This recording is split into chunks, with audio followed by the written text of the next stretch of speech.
Ang pagtuturo kay Adan, Adam.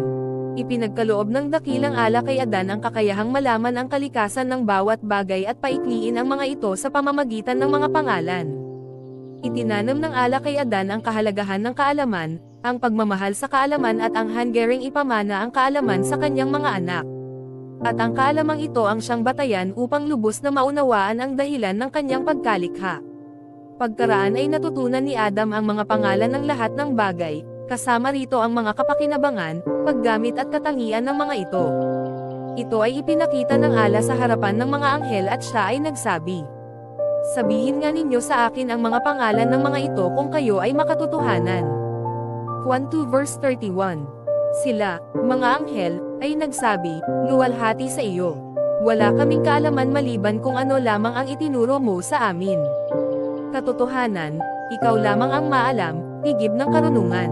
Siya, ang ala, ay nagsabi, "O Adan, sabihin mo nga sa kanila ang mga pangalan ng mga bagay na ito." At nang kanyang tinuran ang mga pangalan ng mga ito, ang ala ay nagsabi, "Hindi ba aking sinabi sa inyo na nababatid ko ang gabe, bahaging di nakikita, sa mga kalangitan at sa kalupaan? At nababatid ko ang anumang inyong inilalantad at ang anumang inyong itinatago. At banggitin mo o Muhammad, nang aming sabihin sa mga anghel, magpatira pa kayo sa harapan ni Adan." At sila ay nagpatira pa maliban kay Iblis, ang Satanas, siya ay tumanggi at nagmalaki.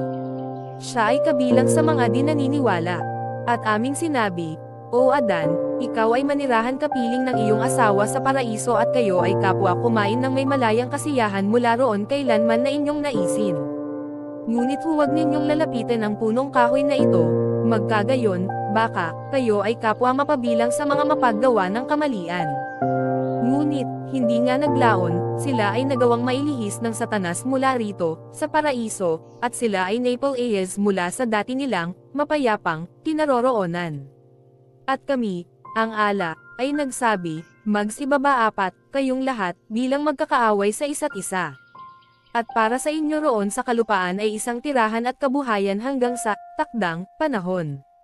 Pagkaraan, si Adan ay tumanggap ng mga salita, kung paano ng pamamaraan ng pagsisisi, mula sa kanyang Panginoon at tinanggap, ng ala, ang kanyang pagsisisi.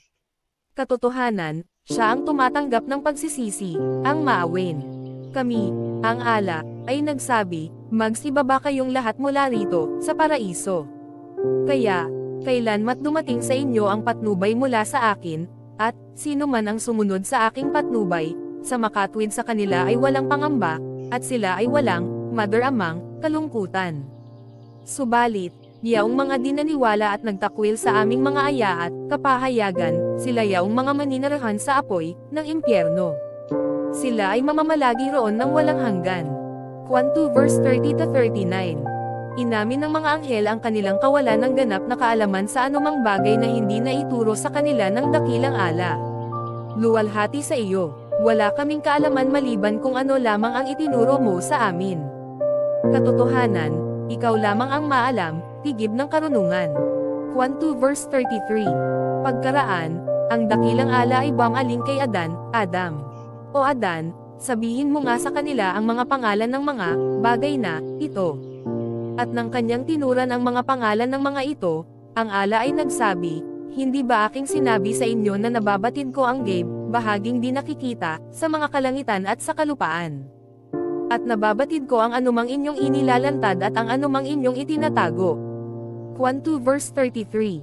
Nais ipabatid ng ala sa mga anghel na lubos niyang nababatid ang kanilang pagkamangha nang siya ay magsabi sa kanila tungkol sa paglikha kay Adan at lubos niyang nababatid ang kanilang pagkalito at gayon din ang itinago ni Iblis sa kanyang pagsuwi at kawalan ng utang na loob. Napag-alaman ng mga anghel na si Adan ay isang nilikha na nakababatid ng anumang bagay hindi nila nalalaman at ang kanyang kakayahang matuto ay isang marangal na katangian na kanyang taglay. Ang kanyang kaalaman ay kinabibilangan ng kaalaman sa pagkilala sa tagapaglikha na ating tinatawag na pananampalataya o Islam, at maging ang kaalaman na kanyang kinakailangan upang mabuhay at makasanayan ang buhay sa mundo. Nalaman ni Adan ang mga pangalan ng lahat ng bagay. Minsan, siya ay nakikipag-usap sa mga anghel ngunit sila ay abala sa pagsamba sa ala. Sa makatuwid, si Adan ay nakaramdam ng kalungkutan. Isang araw, siya ay natulog at nang siya ay magising, Natagpuan niya sa tabi ng kanyang yulunan ang isang babae na nakasulyap sa kanyang mukha na may magandang mga mata. Tinanong siya ng mga anghel kung ano ang pangalan ng babae at siya ay sumagot, siya ay si Eva, Hawa, ibig sabihin ay bagay na may buhay. Sila ay nagtanong, bakit siya tinawag na Eva? Si Adan ay sumagot, sapagkat siya ay nilikha mula sa akin, tadyang, at ako ay isang bagay na nagtataglay ng buhay. Isinalin ni Hinango sa aklat ni Ivan Cather. Isinalin ni Ahmad Jibril Salas.